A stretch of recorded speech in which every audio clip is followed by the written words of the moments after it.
Welcome to Patscast. I'm Brad Whitaker. The Atlanta Falcons announced late Monday night that they conducted an interview with Bill Belichick regarding the head coaching position, not only sending a message to the fans in Atlanta, but to the rest of the league that, hey, we're going after Bill. And some of these other teams may need to wake up and move very quickly if they do, in fact, want to hire Bill Belichick as their next head coach. Falcons did a post on social media saying, we interviewed Bill, and that really sent a strong message to the rest of the league. It'll be interesting to see how it plays out. But look, the Falcons, they always seemed like they were the obvious fit for Bill. Falcons owner Arthur Blank has a really strong relationship with Robert Kraft. Not like Bill needs a reference or anything. We all know who Belichick is, but having that close relationship really will go a long way between the Patriots and the Falcons organizations. And I think Bill would fit in like a glove there on day one. The team already has a good offensive line and great receivers, great offensive weapons, the kind of players that Bill has a lot of trouble bringing in when it comes to personnel. And he can rebuild that defense the way he wants to, and we know Bill can build a defense as good as any coach, any GM in the NFL, and he would do that very quickly in Atlanta. But most importantly, the NFC South is the most mediocre division in all of the NFL. The Tampa Bay Bucks look pretty good on Monday night, but we all know those are basically borderline 500 level teams. He can quickly rack up a lot of wins in Atlanta as their head coach and potentially catch Don Shula's record quicker than just about anywhere else. I'll get to the two other organizations where I think he could catch him pretty quickly in just a moment. Now, it's unknown if Belichick would have control over player personnel in Atlanta, but presumably he would, considering what he's done in New England. I'm not sure Belichick really wants to take a demotion when it comes to that. He's going to want to go to a team that's going to give him the most control possible, and Atlanta seems like the best fit when it comes to that. Now, the Falcons do have a CEO in Rich McKay, as the two would have to find a way to coexist, but I don't see that being the power struggle that some might. I think Belichick would assume kind of the GM role. He was never officially the GM in New England. He had people that helped him out, but at the end of the day, it would be Bill, in all likelihood, making the final call in Atlanta, not just as head coach, but as GM as well. Now, they would have to address the quarterback position, which is probably the biggest drawback to going to Atlanta. But Belichick has never really cared about that, right? We saw what happened in New England this past year. Really didn't make much of an effort to address the QB room. Went with Mac Jones. Probably pulled him a little later than he should have.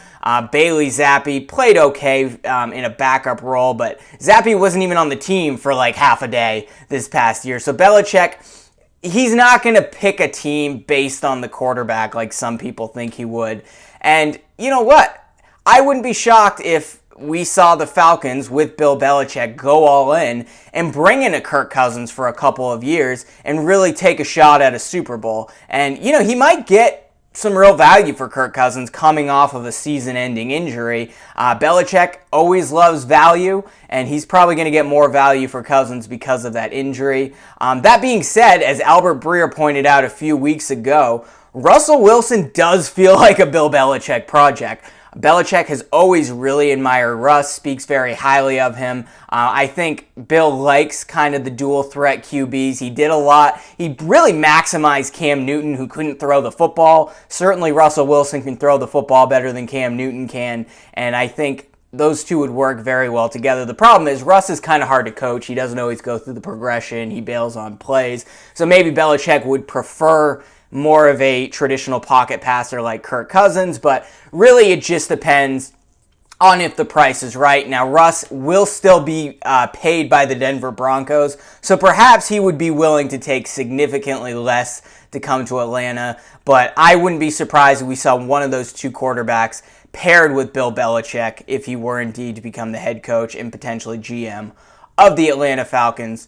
Now, Atlanta would instantly be a division contender. I mean, they already were heading into the final week of the 2023 season, so it's not like they're doing a full rebuild. The Falcons were still in it, along with the Saints, along with the Tampa Bay Bucks heading into the final week of the season. So there isn't a lot to get over the hump there. I think Bill would love being in the NFC South and playing some of those other weaker NFC teams to rack up those wins and chase Don Shula's record.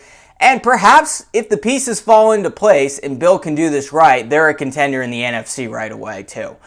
So it would be really interesting if Bill went to Atlanta. I think it's probably the best fit for a team that has an immediate head coaching vacancy, but there are two teams who could potentially have head coach openings very soon.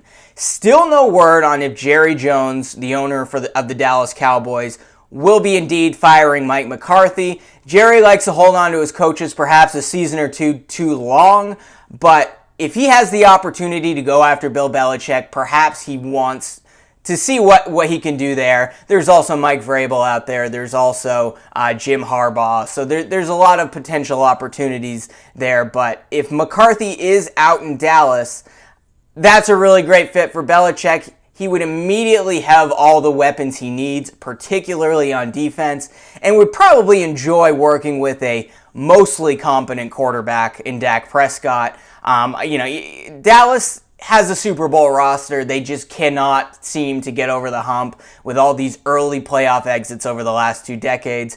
Certainly things would look a little bit different there if Bill Belichick is the head coach. And yeah, it would look different on defense, but he would work wonders with guys like DeMarcus Lawrence and Micah Parsons. For a guy like Belichick, it would be a dream to work with defensive players of that caliber. We've seen what he's done in New England, bringing in Matt Judon. We saw what Christian Barmore did this past season. We know Bill loves linebackers. A lot of really great opportunities there in Dallas if he were indeed to be the next head coach of the Cowboys.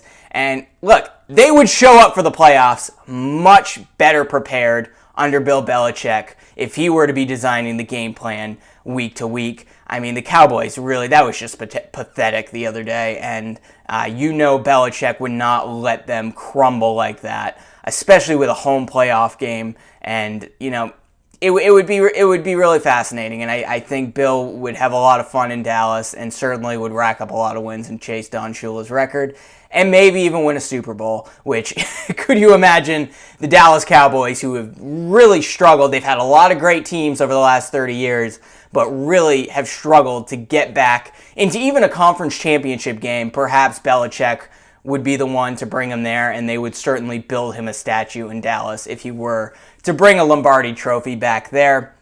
Now, how would he look being paired with Jerry Jones? That is the major question, but one has to assume Jerry would be willing to delegate those duties to a guy like Belichick, and I guess the two have a really great relationship. So Bill and Jerry, I don't think that would be quite the conflict of interest a lot of people think it would be.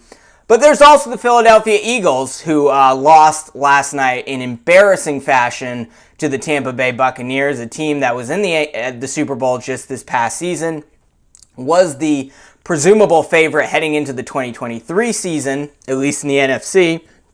Really just a huge disappointment in the way that team collapsed over the last 6 to 7 weeks. They did not look like the same football team. As of this recording, Nick Sirianni is still the head coach in Philadelphia, but that could change very soon. And just watching that culture deteriorate the way it did, I wouldn't expect him to be back in Philadelphia. And if there's anyone who can bring a hard-fisted culture to an organization like Philadelphia, it would be Bill Belichick. Certainly he would prevent a collapse like they had late in the season and not let the A.J. Browns of the world become a bunch of divas. And, Belichick would not put up with that stuff. So, and I don't think the players would even dare do anything like that if they're being coached by Belichick, because they know what they're getting themselves into instead of a young coach, a bit of a pushover like Nick Sirianni was these last few weeks. Now, Howie Roseman is still the GM in Philadelphia, and look, their issues are not player personnel. I would expect him to stay there. So that makes this move a little bit more complicated than the other two teams I mentioned. There is a power struggle dynamic there that probably wouldn't exist in Atlanta or even in Dallas under Jerry Jones.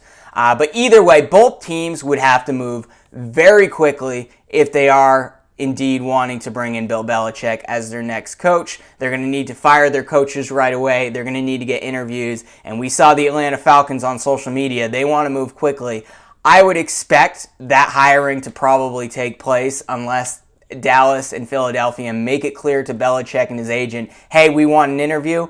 If that's the case, Belichick would have to entertain those options. But right now, Atlanta's pushing hard, and they really want to bring him in. We'll be here to cover it the rest of the way here on Pat's Cast, and we'll certainly get more into Patriots talk with Gerard Mayo continuing to fill out the coaching staff, and certainly talk about the NFL draft as it gets a little bit closer and what the Patriots should do with the number 3 pick and some of the free agents, if they should bring in a QB or a receiver via free agency or go for it in the draft. Going to be interesting. We'll be here at Pat's Cast along the way to bring you coverage.